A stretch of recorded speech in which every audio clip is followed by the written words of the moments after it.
अभी जरूरत है, आओ अपने रसूल सल्लल्लाहु अलैहि वसल्लम की शान को पहचानो, फिर उस शान को कौम के सामने रखकर कहो इससे अफजल किसी के पास है तो हमें बताए, हम भी उसके दामन के असीर होना चाहते हैं। और अगर किसी के पास नहीं है, और मैं मस्जिद में खड़े होकर अपने रब की इज्जत की कसम खाकर कहता हूं मोहम्मद से प्यारा किसी के पास नहीं है सल्लल्लाहु अलैहि वसल्लम, तो आओ इसके दामन से लगो। प्यारे हबीब अलैहि सलातु वस्सलाम ने फरमाया था, मुझे तौला गई, आसमान से दो फरिश्ते उतरे।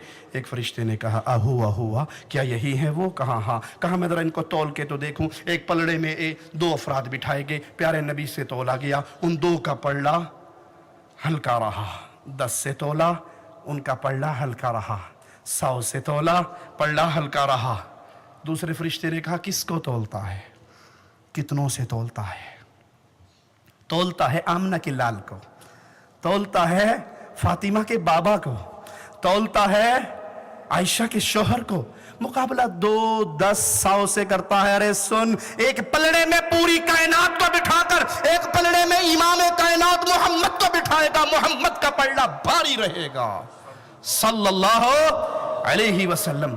एक छोटा सा सवाल करने की इजाजत देना। एक पलड़े में पूरी इंसानियत आ गई, पूरे जिन्नात आ गए। एक पलड़े में इंसानियत के इमाम रहमतुल लिल आलमीन आ गए। पूरी इंसानियत पे मेरे रसूल का पलड़ा भारी रहा।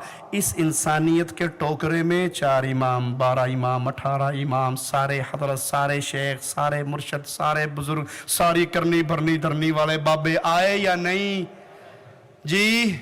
कोई रह गया पीछे? साध लो, नहीं रहा।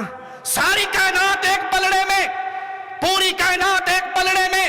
अंबिया, औलिया, अतकिया के सरदार मोहम्मद करीम दूसरे पलड़े में। पूरी कायनात मिलके मोहम्मद के बराबर नहीं हो सकती। तो सुनो, कायनात में किसी इंसान का कौल मोहम्मद की हदीस के मुकाबले में भी आ सकता? ये छोड़ दो कहना अजी हमें पता है सही बुखारी में हदीस है, हमने पढ़ी है, सुनी है, देखी है, पर ये हदीस हमारे मजहब के खिलाफ है।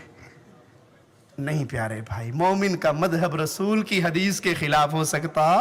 कायनात को छोड़ा जा आका मोहम्मद करीम फिदाहु अबी व उम्मी सल्लल्लाहु अलैहि वसल्लम को नहीं छोड़ा जा सकता। आइए, ये शान वाले रसूल तुम्हें मिले हैं। इसके बाद फिर जरूरत है किसी और की तरफ झांकने की, फिर जरूरत है किसी और की तरफ देखने की। जिस रसूल ने अपनी शान के बारे में खुद कहा था लौ कान मूसा हय्यन, अगर आज मूसा कलीमुल्लाह जिंदा होते, उनको भी जन्नत मिलती तो मोहम्मद के पीछे चल के मिलती।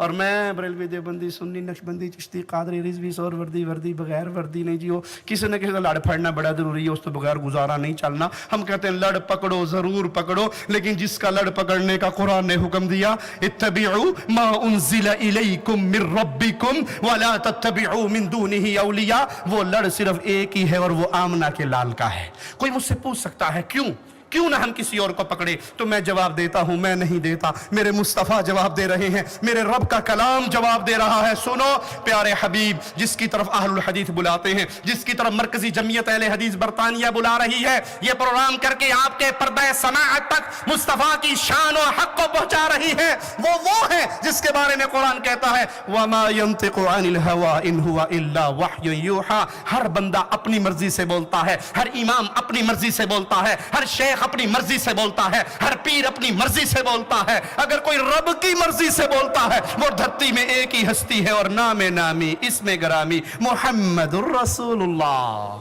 सल्लल्लाहु अलैहि वसल्लम।